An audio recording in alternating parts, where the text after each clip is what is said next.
I'm back with another update. Today I'm officially 10 weeks pregnant, which I can't believe I've reached the 2 digits, and in only 4 days I'm gonna have my OBGYN. No, in 5 days I'm gonna have my next ultrasound appointment. I don't know how it is in the States, but here in Germany, the OBGYN, the doctor himself, always does the ultrasound. It's never like an ultrasound tech. It's always the doctor. It's only one person usually in the room. And I know in the States, when I lived there back then, it was almost like, I feel like if the doctor was a man, that there had to be another woman present. I'm not sure if that's the case nowadays, but in Germany, it's kind of, I don't know, laid back, I guess. Also, they don't have any robes or covers. So basically, when I get there, there's a little cabin, but usually the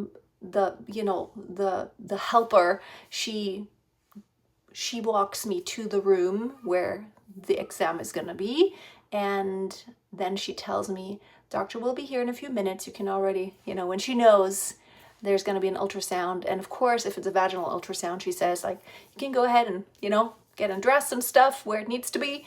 And I always wear something long, either a really long shirt or a dress, so that when I sit there, and usually I already sit there at the ultrasound chair and wait there, I just sit on there and I have my dress to cover, and then that's that. I did want to give you a few updates. So I mentioned this a few times before, that even before the embryo transfer, I had kind of nausea a little bit and stomach pain. And that started in the fall last year, I feel like August, September, around that time. And I attributed everything to, menopause. And I did some research, and there were quite a few ladies who said, yeah, I've been dealing with terrible nausea and stomach issues and stuff.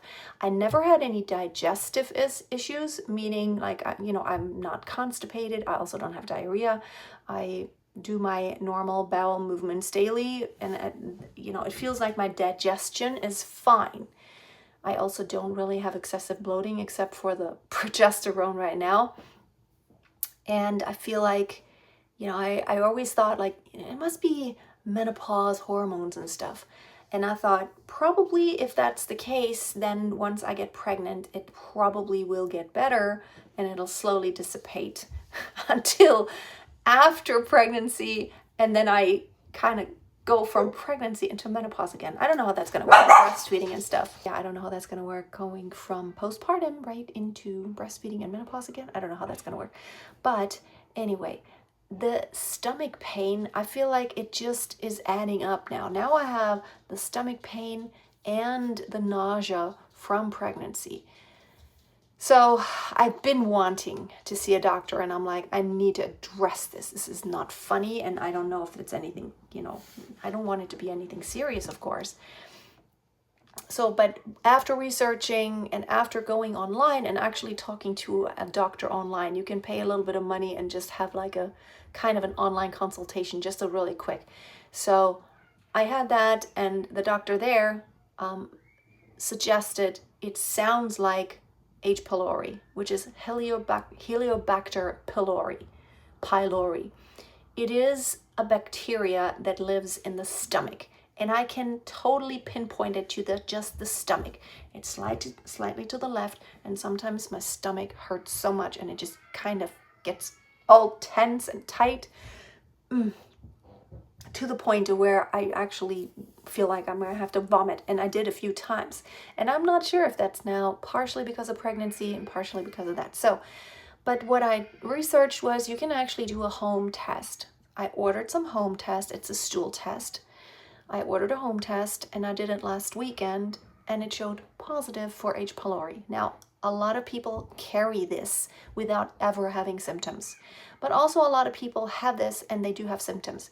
The weird thing is, it's literally just my stomach. My digestion is just fine. So I have no gas, nothing. And it's so weird. So it's definitely just the stomach. and I tested positive.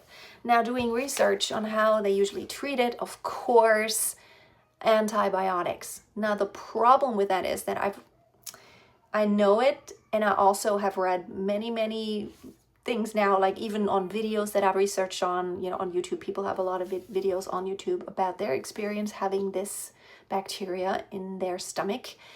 And the problem is, many times after the first round of antibiotics, and they give you 2 antibiotics plus a proton pump inhibitor, PPI, because of the stomach acid, many times those bacteria have already they have a resistance already. So a lot of times it's not going to work after the first time.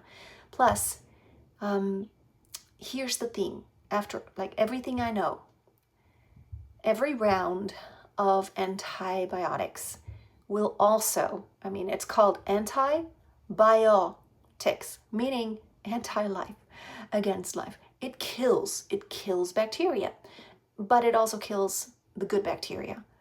And I've read many books about health and biology and stuff, and I know that even one round of antibiotics can have an effect for decades to come. So if at all we could avoid using antibiotics just too quickly, we need to try to maybe find an alternative route first, unless it's life-threatening, which this is not. Also, this is not going to affect the baby. I researched, it's in the stomach. It's not even in the gut. So not even through birth. Now, it's in the stool. What happens is it's an antibody that is tested. It's not the bacteria itself. It's the antibody that the test detects. So after doing a lot of research, I am changing a few things. So number 1, and that I'm drinking celery juice first thing in the morning on an empty stomach. Not the most delish, but not the most disgusting. Also, cabbage. Now, of course, I read you're not supposed to have too much raw cabbage when you're pregnant, but I'm not going to eat a kilo of this. Cabbage, I found a channel and she says cabbage juice. I don't know about that. There's sauerkraut juice here. Like, you can buy it here. Maybe I'll get sauerkraut juice, which is basically cabbage, and I'll probably make some more sauerkraut. I always make my own sauerkraut, and I'll just kind of munch on it and just have it as a snack in between. I had some cabbage, kind of a coleslaw last night, but that's tangy. I also drink cranberry juice, but like the completely unsweetened. It's very sour, and I mix it in with some water. I've been drinking this, and I feel like 1 8-ounce glass of celery juice first thing in the morning, it really did help. I don't know what, it was just the dog. It did help to actually hydrate this morning. So, and I might nibble on some more celery. I got me a couple of stalks, or like a bunch of stalks. I'll probably get some more tomorrow, and it's all organic. So I will try this for a few days, or actually a couple weeks, and see if there's any difference at all. And if I have another test. It was a pack of 2, and I can maybe make another test. Now, I know if you're treating this like, alternatively with food and herbs, which I'm not really taking any herbs. Let's see. Oh, Manuka honey is another thing. So I got me some Manuka honey, and I'm taking it twice a day, like a teaspoon. Yes, it is sweet, but it doesn't act the same as sugar. And Manuka honey is known for its antimicrobial, antibacterial, antifungal properties. So these are all the things I've found that for natural treatment for the H. pylori. And again, many people have it and carry it without ever having symptoms, but I feel like that it might be the cause for my stomach pain. And here's the thing, I don't even know what heartburn feels like. I'm not sure if what I have been feeling is heartburn, because I've never had it in my life. So I'm not sure. Like, when someone talks about heartburn, it's like, I don't know what I was thinking, I need to Google what does, heartburn feel like. The burping, like not literally burping out air, but I feel like this kind of almost burping, it has been happening a lot. And I feel like it's just my stomach being very upset. Something is not right. I feel like there is constantly something going on in my stomach. And maybe it is heartburn that I'm feeling, where suddenly it's like just this almost crampiness in my stomach, where it feels like I just swallowed a rock and it's just stuck. And that lasts, I don't know, for a minute or so, and then it's better. Oof. And then the nausea, and it all kind of takes turns. Sometimes it's all at the same time. Stomach hurts and I'm nauseous. Sometimes I'm just nauseous and I feel like this pregnancy nausea with this weird taste in my mouth, and it's all adding up, which is not fun. Other than that, I feel good. I've been doing my workouts, and for the past few days, I try to do like a 20-minute workout, and there are so many wonderful pregnancy, prenatal workouts online, and you can modify if you need to. I just do it to get my heart rate up, and I feel like every time after I do that, it feels so good. It really does help the nausea, and I actually feel better after the workout. Although before the workout, I'll feel like, oh, I don't know if I can. I feel so nauseous and my stomach hurts. But when I work out, it actually gets better, which tells me it might be that bacteria, because it's not like I can't exercise, or like I'm also not more tired than normal. I mean, yes, I feel like I'm tired because of the progesterone, I feel, but I'm not like exhausted, sleepy. I feel pretty good.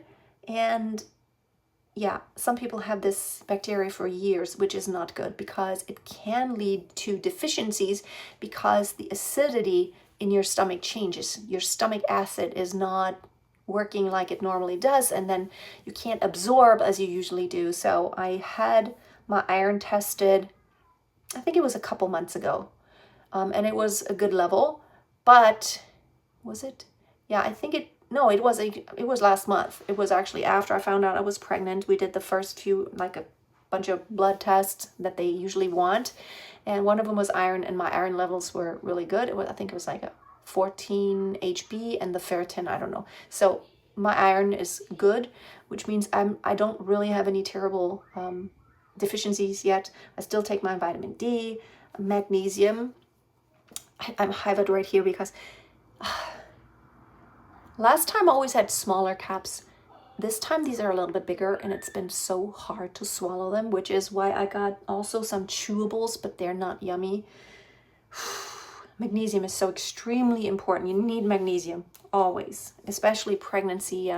I've been having a little bit of restless legs in the past few days because I have not been taking my magnesium, and I can always tell the difference.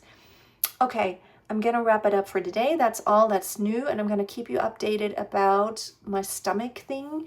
I'm also gonna bring it up when I see my OBGYN next week. I'm also gonna bring it up when I see my midwife next week. Maybe they have another idea. I do want to avoid antibiotics if I can, especially while I'm pregnant, but actually generally, this is nothing threatening for the baby. I would totally do anything I need to do if it were dangerous. But this is something you could live with it for years, which isn't good. And yes, you do have a heightened risk if you carry this around for a really long time, and it's very virulent.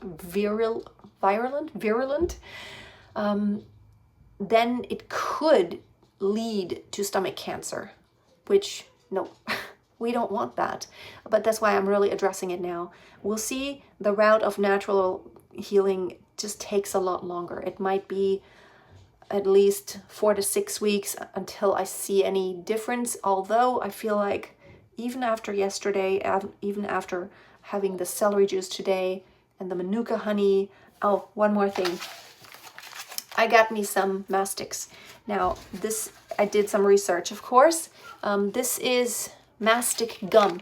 It comes from a Greek island, and it only grows there. It's basically the sap from a very specific tree, and it's these little, let's see, they call them tears. So it's like, it looks like a little crystal, and it's, yeah, it's a bunch of these little things. And you can chew it like gum. It feels just like chewing gum in your mouth. It tastes basically based almost of nothing. In the beginning, it has a little tastes like a tree, like tree bark or something. I've never chewed bark, but I imagine it kind of smells like a tree, and yeah.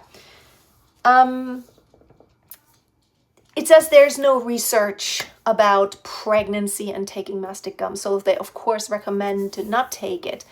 Now, if I think about this, women in Greece actually have been taking mastic gum, using mastic gum for nausea in pregnancy for hundreds or maybe even thousands of years, because they know that it's very good for the stomach. And I don't know about antibiotics, mastic gum. It's not anything extreme. I'm not swallowing it. I'm just chewing on it, and it's just a little bit of that. I don't know what it's called right now. It has something, I read a study about it, and it is proven to lower the count of H. pylori. So I'm just going to do this a couple times a day where I'm just going to chew on this, and I don't think it's anything harmful. And I think antibiotics could be very harmful also for a baby. Like, you know, like potentially taking medications probably isn't the best. But again, if I needed to, I would take anything it needed to take. It doesn't matter.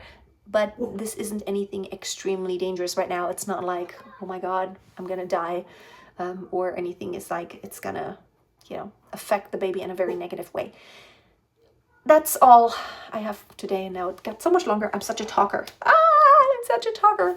I will see you with the next update, probably next week, when I have my ultrasound, which I'm very excited about. See you next time.